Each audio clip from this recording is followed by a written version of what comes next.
சரி, இங்க என்ன பண்ணிட்டு இருக்கீங்க? வாங்க வீட்டுக்கு போலாம். இல்லம்மா, நாங்க ஒரு சின்ன வேலையை வந்தோம், அதான். சரி, இவ்வளவு தூரம் வந்துட்டீங்க. இங்க தானே வீடு, வீட்டுக்கு வந்துட்டு போலாம் வாங்க. அது அது இல்லம்மா. டைம் ஆயிடுச்சுல, வாங்க வீட்டுக்கு போலாம். ஏய், என்ன அவசரம்? வீட்டுக்கு வந்துட்டு போலாமே. இல்லங்க, நான் இன்னொரு நாளைக்கு வரேன்.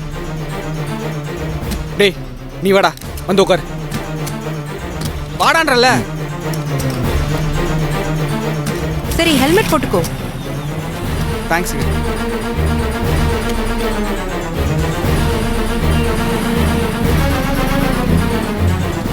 என்ன அவசரம் அவனுக்கு?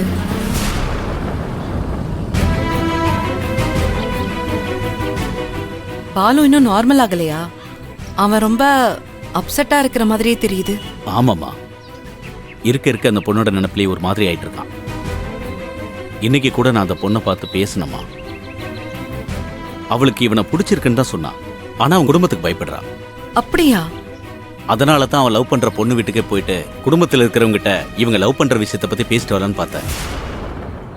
ஆனா பாலு அவங்க வீட்டுக்கு போக வேணான்னு தடுக்கிறான். அவனால அந்த பொண்ணுக்கு எந்த கெட்ட பேரும் பிரச்சனையும் வந்துடக்கூடாதுன்னு நினைக்கிறான். எனக்கு என்ன பண்றதுன்னு தெரியலமா. புரியுது. பரவாயில்ல, காதலிச்சிட்டோன்னு தன்னை பத்தி மட்டும் யோசிக்காம அந்த பொண்ணோட நிலைமையில இருந்தும் யோசிக்கிறான்ல. இந்த குணத்துக்கே கண்டிப்பா அவனுக்கு எல்லாமே நல்லதா தான் நடக்கும். அப்படிதான் நாம நினைக்கிறோம். ஆனா நல்லவங்க தான் எல்லா கஷ்டத்தையும் அனுபவிக்கிறாங்க. சரிம்மா, நீ ஏதோ வேலையை கிளம்பிட்டு இருக்க, அப்புறமா பேசுவோம். நீ கிளம்பு. சரி, போயிட்டு வரேன். பார்த்து போமா.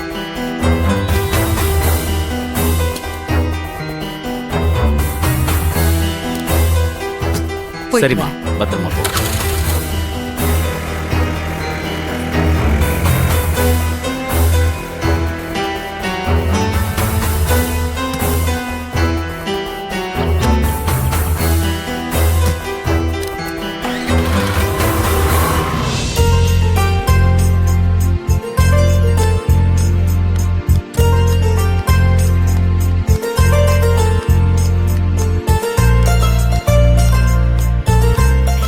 Hi sister.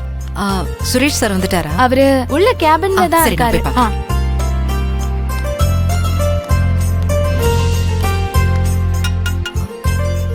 Excuse me sir. Yes, come in. May I come in sir? வாங்க கயல். சொல்லுங்க கயல். சார், எனக்கு ஒரு ஹெல்ப் வேணும் சார். சொல்லுங்க. என் தங்கச்சிக்கு மேரேஜ் ஃபிக்ஸ் ஆயிருக்கு சார். ஓ சூப்பர்மா, நல்ல விஷயம். மேரேஜுக்கு இன்னும் கொஞ்ச நாள் தான் சார் இருக்கு. ம். சடனா மேரேஜை ஃபிக்ஸ் பண்ணதுனால கொஞ்சம் அமௌண்ட்டை ரெடி பண்ண கஷ்டமா இருக்கு சார். யார்கிட்ட போய் கேட்கறதுன்னு தெரியல. அதான் நீங்க கொஞ்சம் ஹெல்ப் பண்ணீங்கன்னா எனக்கு பெரிய உதவியா இருக்கும் சார். ம். புரியலையாம்மா, இந்த விஷயத்துல என்கிட்ட என்ன எதிர்பார்க்கறீங்க? என்னால என்ன பண்ண முடியும்? ஓ, கடனா பணம் எதுவும் கேக்குறீங்களா என்கிட்ட? சாரிம்மா, நானே கொஞ்சம் ஃபேமிலி கமிட்மெண்ட்ஸ்ல மாட்டிக்கிட்டு இருக்கேம்மா. ஐயோ சார், சார் உங்ககிட்ட பணம் கொடுங்கன்னு கேட்கல சார். நம்ம எல்லாருமே கஷ்டப்படுறவங்க தான், அது எனக்கு புரியுது. ஆக்சுவலி நான் உங்ககிட்ட கேட்க வந்தது, நம்ம ஹாஸ்பிட்டல் மேனேஜ்மெண்ட்ல இருந்து ஹெல்ப் கிடைச்சா கொஞ்சம் பெட்டரா இருக்கும் சார். எனக்கு அட்வான்ஸா ஒரு 3 lakhs வாங்கி கொடுத்தீங்கன்னா நான் கல்யாண செலவெல்லாம் சமாளிச்சிருவேன் சார். அதை மாசம் மாசம் சம்பளத்துல இருந்து கழிச்சிட்டீங்கன்னா ஓகே சார். சாரி கயல், உங்க நிலைமை எனக்கு புரியுது. ஆனா நீங்க எதிர்பார்க்குற ஹெல்ப் என்னால பண்ண முடியாது.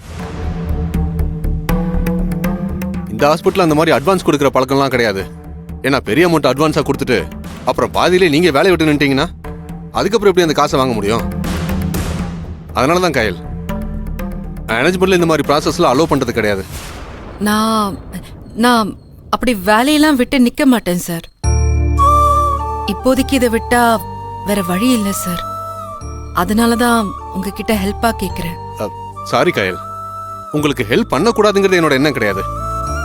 பட் ஹாஸ்பிட்டல் மேனேஜ்மெண்ட்டை மீறி என்னால எதுவும் பண்ண முடியாது. திரும்ப திரும்ப கேட்டு என்ன கில்ட் ஆக்காதீங்க. இதான் மேனேஜ்மெண்ட்டோட ரூல்ஸ். இதை நான் பிரேக் பண்ண முடியாது. No problem sir. தேங்க்யூ. ம்.